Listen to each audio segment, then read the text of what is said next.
बाबालाई भेटेर आयो। अब बाबाले ननिस्किने भएपछि कहिले निस्किनुहुन्छ भन्दाखेरि अझै लाग्छ 2-3 वर्ष भनिदिनु भएछ। अनि अब त्यो सोचाइले हो केले बाबुले अब आफ्नै रुममा त्यसरी के आफू झुन्डिएछ। अनि त्यसपछि फेरि म गाउँको मान्छे फेरि आउनु पर्यो। पहिला श्रीमानले गर्दा फेरि म आएँ। अहिले पनि छोरा जाने बित्तिकै 5-6 महिना त्यस्तो गर्दा फेरि म आएँ के गर्दाखेरि अब जुन मुख्य कारण चाहिँ बाउलाई त्यस्तो भएको कारणबाट अनि हाम्रो अब परिवार सबै लथालिङ्ग भइकन नि अब समाप्त हुने बेला भइसक्यो। अब कोही जेलमा अब कोही मृत्युवरण। अब हामी त आमा छोरी मात्रै छौँ अहिले होइन। अब त्यही भएर अब सवारी साधन चलाउँदाखेरि अब लाइसेन्स चाहिनु पर्ने हुनु त पहिला कसैको पनि थिएन। त्यही भएर चलाउनु भयो होइन। अब अहिले अब भएकालाई दिने हो कि नभएकालाई दिने हो कि बनाएर दिने हो कि लाइसेन्स अब कसरी होइन सजिलो हुन्छ त्यो पाएदेखि अब हामीलाई मात्र होइन हामी जस्तै दुःख पाएको अरूले पनि साधन चलाएर केही खाने गुजारा त गर्न सक्थ्यो होला। अब लाइसेन्स भएकोले चलाउने खाने लाइसेन्स नभएकोले खाना नपाउने त्यसरी त गर्नु त भएन नि। अब लाइसेन्स नभएकोले पनि चलाउन पाउने व्यवस्था गरिदिनु पर्यो कि चाहिँ चलाउनै नपाउने भनेर दिँदै नदिनु पर्यो पहिल्यै सुरुबाट होइन। त्यो भयो भने चाहिँ राम्रो हुन्छ मलाई जस्तो लाग्छ है। म अहिले चितवनमै बसेको छु नानी लिएर। खास मेरो माइत चाहिँ चितवन हो। अनि उहाँ मेरो आफ्नो श्रीमानको घर चाहिँ गछिया हो। हामी इन्डियामा बस्थ्यौँ र भेट पनि इन्डियामा भयो पहिलेबाट। मेरो नाम चाहिँ दुर्गा सङ्ग्रौला हो र मेरो श्रीमानको नाम चाहिँ छविलाल सरदार हो। अनि कसरी सरदार र सङ्ग्रौला कसरी भेट भयो भन्नुहुन्छ भने हामी इन्डियामा थियौँ र इन्डियाबाट त्यसै चिनजान भएर बिहा भयो। अनि त्यस्तै सिलसिलामा दुईवटा नानी बाबु पनि उहीँ भए। अनि त्यसपछि अब नेपाल जानुपर्छ नेपालमा गएर केही गर्नुपर्छ भनेर हामी आयौँ इन्डियाबाट। अनि इन्डियाबाट आएर अब केही गर्नुपर्छ भने पहिला त सुरुमा त सेक्युरिटीमा काम गर्नुभयो श्रीमानले होइन।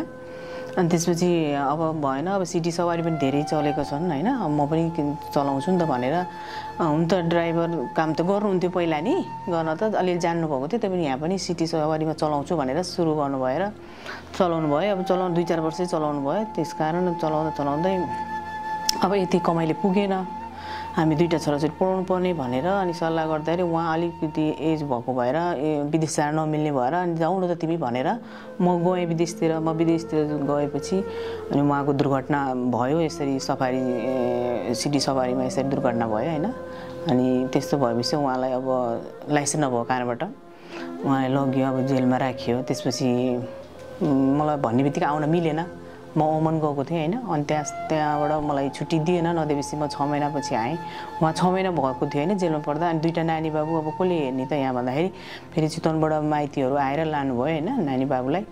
अनि त्यसपछि म पनि आएँ। अनि आएर फेरि अब फेरि जाने कुरा त भएन।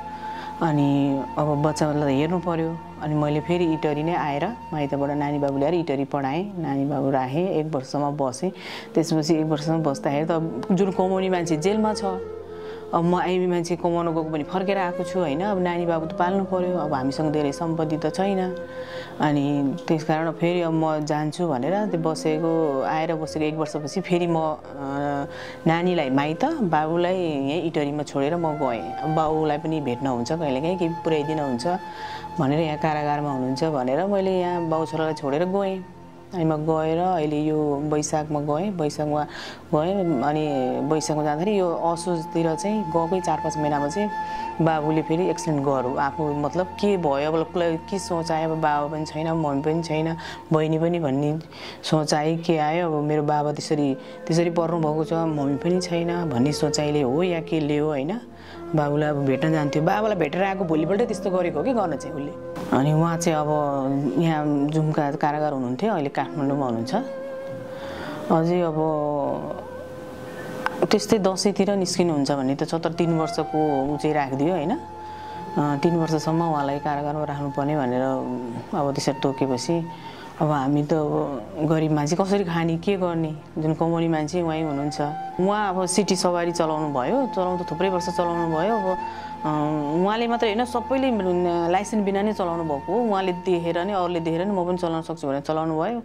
अनि आखिरमा इटरीमा अब उहाँ नेताको एकजना बुवा हुनुहुन्छ 81 वर्षको बुवा। उहाँ बुवाले अब सफारी जता जान्छ उतै जाने गरिदिनु भएछ र अब यता लाँदा यतै जाने उता लाँदा उतै जाने गरिदिनु भएको कारणले अब अल्झिएर दुर्घटना भएर त्यो हानेको पनि होइन ठोक्केको भरमा उहाँ रोडमा लडेर चाहिँ उहाँको मृत्यु भएछ। अनि त्यस कारण चाहिँ अब उहाँलाई चाहिँ अब जेलमा लग्यो। अब त्यो कुरा त मलाई पनि थाहा भएन। म त पछि आएँ। अब खास हानेको भन्दा पनि ठोक्केर मृत्यु भएको थियो त्यो बेलामा। अब लाइसेन्स नभएको कारणले अब हानेर मारेकै भन्ने त भयो नि त। त्यही भएर चाहिँ अब अहिले जेलमै हुनुहुन्छ उहाँ। अहिले हामी चाहिँ आमा छोरी मात्रै छौँ। अब यस्तो अब राज्यले पनि के लाइसेन्स भएकोलाई मात्रै छनौट गर्नु पर्यो।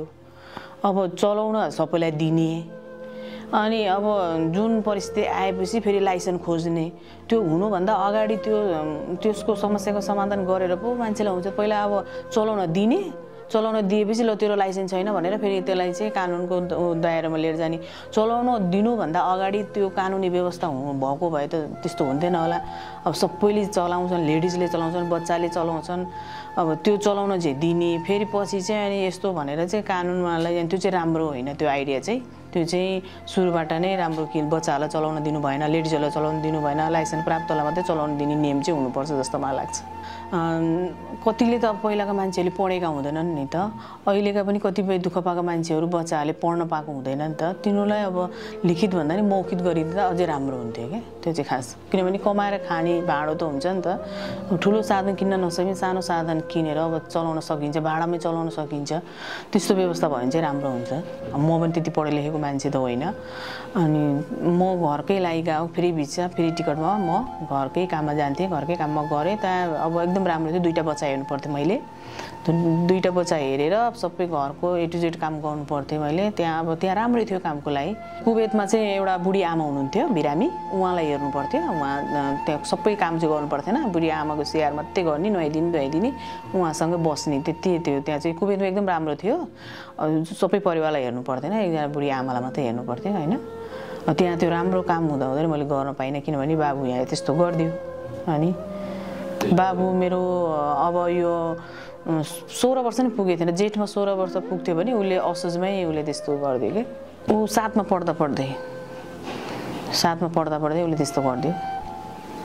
अनि पछि 2-4 महिना म पढ्दिनँ मम्मी, अब म सक्दिनँ भनेर उसले पढ्न छोडिदियो। अब किन भन्दाखेरि अब बुवा बाबा हुनुहुन्न, बाबा नभएपछि अब म अब काम सिक्छु भनेर उसले बिजुलीको काम सिक्न लाग्यो कि। पढ्न छोडिदिएर म काम गर्छु मम्मी, म काम सिकेर चाहिँ म अब बहिनी ल्याएर तपाईँलाई म हेर्छु, तपाईँको नजानु दुःख गर्नलाई विदेशमा म गर्छु भनेर उसले चाहिँ पढ्दै छोडेर उसले बिजुलीको काम सिक्न थाल्दै थियो। अब के भयो अब उसलाई। मसँग हुँदा त ठिकै थियो होइन। त्यति ठुलो उमेरको पनि केटा होइन, पढ्दै गरेको राम्रै बच्चा। अब बाउलाई त्यस्तो हुने बित्तिकै उसको चाहिँ दिमागमा असर पर्यो के। मेरो बाउलाई चाहिँ किन आउन दिँदैन बाहिर। अब बाउले के भनेर हिँड्नुभएको थियो भने म 2 दिन 3 दिनमा आउँछु भनेर जानुभएको रहेछ। अब उहाँ त 3 वर्ष हुनलाई आउनु भएन नि त। त्यसपछि उसलाई चाहिँ दिमागमा त्यो असर पर्यो कि बाउ किन आउँदैन भनेर उसले मान्छे मारेको उसले अगाडि देख्यो नि त। अनि त्यसपछि यस्तो भएर मेरो बुवाले नगर्दा आफै आएर यसरी एक्सिडेन्ट हुँदा पनि मेरो बुवालाई लाने बिना कारण। त्यो लाइसेन्स भन्ने चिज के रहेछ भन्ने कुरो उसले सोध्थ्यो क्या मलाई। त्यो लाइसेन्स भने मान्छे आफै आएर ठोकिन्छ त लाइसेन्स किन चाहियो भन्थ्यो कि उसले। त्यस्तो हिसाबले बच्चा हिसाबले सोच्थ्यो उसले मलाई। त्यही कारणले पनि हो कि अब के कारण त्यो त मलाई थाहा भएन। बाबुको त्यस्तोको कारण चाहिँ म थिइनँ नि त। बाउलाई त्यस्तो हुँदा पनि म थिइनँ, अब छोरालाई त्यस्तो हुँदा पनि म थिइनँ। अब भोग्नु त मैले परेँ नि त फेरि सबै कुरा। म नहुँदाखेरि भएको घटना मैले चाहिँ अब अहिले भोगिरहनु परेछ। र अहिले चाहिँ म आमा मेरो जना माइती हुनुहुन्छ, उहाँ मेरो माइती चितवन हो, उहाँ आमासँगै बस्छु म। त्यहाँ अब खासै काम त केही होइन, कुखुरा बाख्रा पाल्ने भनेर खोरहरू बनाइरहेको छु, कुखुरा बाख्रा पाल्न। अनि त्यहाँ एउटा सानो फ्याक्ट्री छ, त्यो फ्याक्ट्रीमा चाहिँ काम गरिरहेको छु। म वैशाखमा गएँ, वैशाख लास्टतिर म गएँ, वैशाखमा गएँ। अब वैशाख जेठ असार साउन भदौ असोजतिर दसैँमा, दसैँको भोलिपल्ट होइन पर्सिपल्टतिर थाहा भयो। अनि बच्चा यसरी रुममा यस्तो गरेको छ भनेर पुलिसले नै फोन गर्यो, तपाईँको बच्चा भित्रबाट चुकुल लागेको छ होइन। भाइ अब चुकुल नलागेको भए अब अरूले केही गरेको थियो भन्ने डर हुन्थ्यो। भित्रबाट चुकुल लागेको छ। अनि को हुनुहुन्छ उहाँलाई मतलब जिम्मा लिने मान्छे भनेर भन्नुभयो, काकाहरू हुनुहुन्थ्यो, उहाँलाई भनेर अनि ढोका खोलाउन लाएँ। खास त्यसमा अब पुलिसले रिपोर्टमा त खास केही भेटाएन भित्र होइन। अब पोस्टमार्टममा त्यस्तो केही देखाएन। अब खास त्यो कारण चाहिँ एक त बाउ नभएको अवस्था होइन, आमा नभएको अवस्था, र एक अब ऊ बच्चाहरूले के गर्यो भनेको त त्यो थाहा भएन। मेन कुरा चाहिँ बाउको अवस्थाले हो क्या त्यो। अब नानी एउटा छ होइन, अब त्यो नानीलाई त हेर्नु पर्यो। अहिले त म त्यही सानो त्यही कम्पनीमा काम गरिरहेको छु। अब भविष्यमा अब हेरौँ कसरी हुन्छ, बाउ निस्केपछि के गरौँला कसो गरौँ अझै सोच्ने बाँकी छ। अहिले त म उसलाई त्यही काम गरेर खुवाउँदैछु नानीलाई चाहिँ। हजुर, जस्तै हाम्रो अब छविलालले गरे जस्तै होइन, अब लाइसेन्स हुनेले चाहिँ ब्याक गरी पनि मार्न पाउने, हजुर लाइसेन्स नहुनेले चाहिँ आफै आएर ठोकिँदा पनि लाइसेन्स खोज्ने, त्यस्तो भएपछि त त्यो त अलिक अन्याय जस्तो नि भयो नि। त्यही भएर चाहिँ यो लाइसेन्स अब पढे लेखेको कतिपय मानिसहरू पढे लेखेको हुँदैन, उनीहरूलाई अब लिखित भन्दा पनि मौखिक ट्रायल पास गराएर उहाँहरूलाई होइन अब यसो साधन केही सानो सानो चलाएर खाने वातावरण भयो भने चाहिँ राज्यले गरिदियो भने चाहिँ सबैजना अब जस्तो हामी अहिले यसरी भएको छौँ बिचल्ली, त्यसरी अरूको परिवार पनि बिचल्ली हुन पाउँथेन कि भन्ने मेरो भनाइ हो।